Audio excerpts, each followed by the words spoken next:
지금 이 글을 마주하고 계신 당신의 눈동자에는 형언할 수 없는 피로와 슬픔이 서려 있을 것입니다. 가족 중 누군가가 혹은 나 자신이 병마라는 거대한 괴물에게 잠식당하고 있을 때 세상은 멈춘 것만 같고 나만 고립된 섬에 갇힌 기분이 들지요.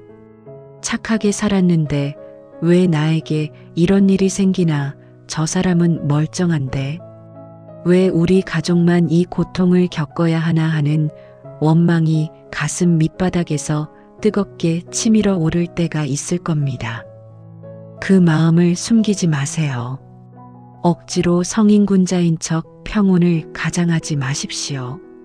지금 당신이 느끼는 그 분노와 절망은 지극히 인간적인 것이며 그 아픔 자체가 이미 당신이 상대를 얼마나 깊이 사랑하고 있는지를 증명하는 자비의 증거이기 때문입니다.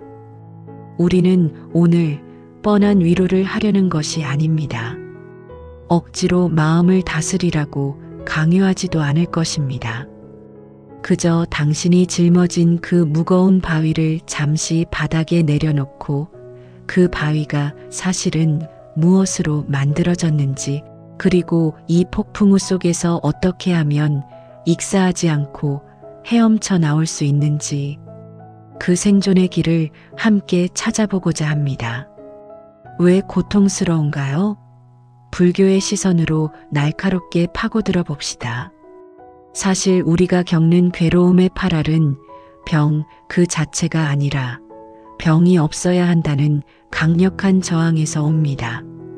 첫째, 우리는 몸을 나라고 착각하는 거대한 오류 속에 삽니다. 스승님께서는 이 몸을 잠시 머무는 객주집이라 하셨습니다.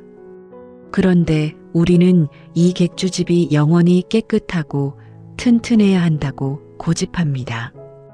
벽에 금이 가고 기둥이 썩어가는 것은 자연의 순리인데 우리는 그것을 내 인생의 파멸로 받아들입니다. 몸이 아픈 것은 기계가 낡아가는 것과 같습니다. 기계가 고장났다고 해서 운전사까지 고장난 것은 아닙니다. 하지만 우리는 차가 멈추면 운전사인 나의 존재 가치마저 멈춘다고 믿어버립니다. 이것이 고통의 진짜 뿌리입니다. 둘째, 당연함이라는 독극물 때문입니다. 어제까지 걷고 먹고 웃었던 것이 당연하다고 믿었기에 오늘 그것이 불가능해진 현실을 받아들이지 못합니다. 우주는 우리에게 건강을 영원히 준 적이 없습니다. 잠시 대여해 준 것이지요. 반납할 때가 되었거나 수리할 때가 되었을 뿐인데 우리는 그것을 빼앗겼다고 생각하며 절규합니다. 이 상실감은 사실 우리가 가졌던 소유욕의 크기와 정확히 비례합니다. 셋째, 타인과의 비교라는 지옥입니다.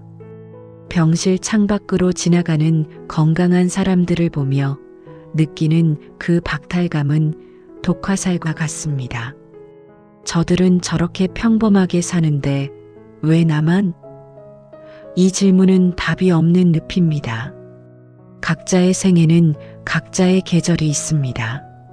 지금 당신은 혹독한 겨울을 지나고 있을 뿐이며 그 겨울은 당신의 영혼이 가장 낮은 곳으로 내려가 삶의 진실을 마주하게 하려는 우주의 거친 배려일지도 모릅니다. 부처님께서는 형이상학적인 이론에 매몰되는 것을 경계하셨습니다. 스승님께서는 고통받는 이들에게 가장 현실적인 처방을 내리셨던 대명, 의왕, 즉 최고의 의사이셨습니다. 어느 날 한 제자가 부처님께 물었습니다. 세상은 영원합니까? 죽은 뒤에는 어떻게 됩니까? 부처님께서는 대답 대신 유명한 독화살의 비유를 들려주셨습니다. 어떤 사람이 독화살을 맞았다면 그는 이 화살을 쏜 사람은 누구인가? 화살깃은 어떤 새의 깃털인가? 활의 재질은 무엇인가? 를 묻고 있어서는 안 된다. 그런 것을 따지는 동안 독이 온몸에 퍼져 죽고 말 것이다. 현명한 자라면 오직 한 가지, 어떻게 이 화살을 즉시 뽑아낼 것인가에만 집중해야 한다. 지금 당신에게 필요한 것은 전생에 무슨 죄를 지어서 이 고생인가라는 철학적 질문이 아닙니다. 어떻게 하면 지금 이 통증 속에서도 마음의 평안을 1%라도 회복할 것인가라는 실존적인 선택입니다. 또한 스승님께서는 병든 비구를 직접 간호하시며 이렇게 말씀하셨습니다. 육신이 병들었다고 해서 마음까지 병들게 내버려 두는 자는 어리석은 자다.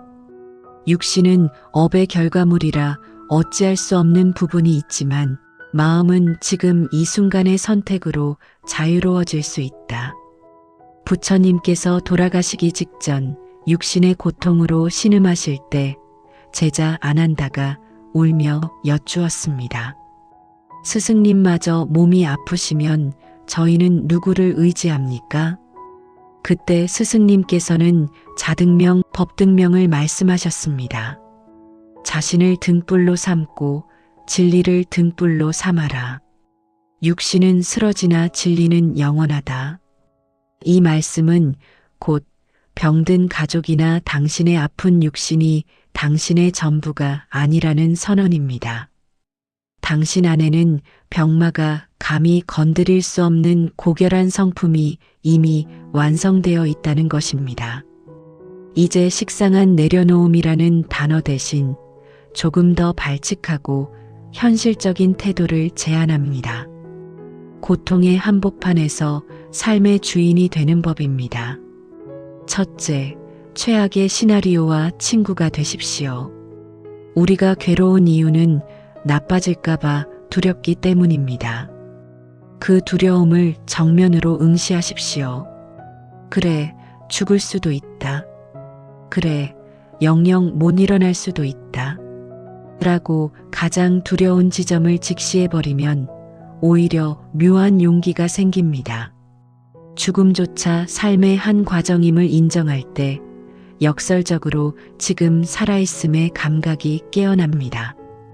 두려움에 쫓기지 말고 두려움을 옆에 앉혀두고 차 한 잔 마실 수 있는 배짱을 기르십시오. 둘째, 1분의 기적을 수행하십시오. 온종일 아프고 온종일 힘들다는 생각은 착각입니다. 고통도 자세히 들여다보면 파도처럼 밀려왔다 밀려갑니다. 24시간 내내 죽을 것 같은 통증은 없습니다. 통증이 잠잠해지는 그 1분, 가족의 손을 잡고 온기를 느끼는 그 1초에 모든 승부를 거십시오. 지금 이 1분은 괜찮다. 지금 이 한 호흡은 평온하다. 이 짧은 평화의 조각들을 이어붙여 당신의 하루를 만드십시오. 셋째, 병을 인격체로 대접하십시오. 병을 죽여야 할 원수로 생각하면 당신의 몸은 전쟁터가 됩니다. 전쟁터에서 평화가 깃들리 만무합니다. 대신 병을 나를 쉬게 하러 온 무뚝뚝한 전령으로 생각해 보십시오. 그동안 너무 앞만 보고 달려왔으니 이제 좀 앉아서 쉬어라라고 말해주는 거친 친구 말입니다. 병과 싸우지 말고 병과 함께 지내는 법을 배우십시오. 저항을 멈추면 고통의 날카로운 모서리가 둥글게 깎여나갑니다. 넷째, 간병하는 자신을 순교자로 만들지 마십시오. 희생한다고 생각하면 반드시 보상 심리가 생기고 그것은 환자에 대한 원망으로 돌아옵니다. 내가 너 때문에 이렇게 고생하는데 라는 마음이 드는 순간 당신과 환자 모두 지옥에 떨어집니다. 간병은 누군가를 돕는 행위가 아니라 당신의 사랑을 표현하는 가장 고귀한 자기 수행입니다. 상대를 위해서가 아니라 나 자신의 인간다움을 위해 기꺼이 이 시간을 쓰겠노라고 마음을 바꿔보십시오. 당신이 지금 걷고 있는 이 가시밭길이 사실은 깨달음으로 가는 가장 빠른 지름길임을 믿으십시오.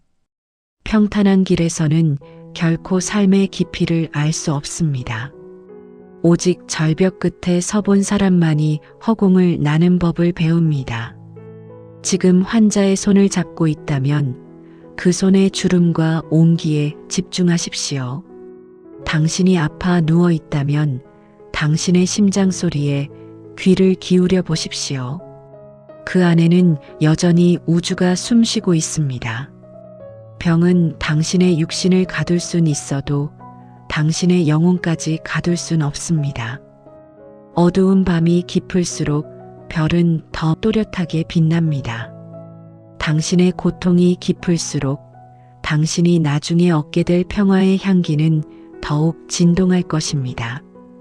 부디 오늘 밤에는 단 5분만이라도 모든 걱정을 허공에 날려버리고 고요한 우주의 품에 안겨 잠드시길 바랍니다.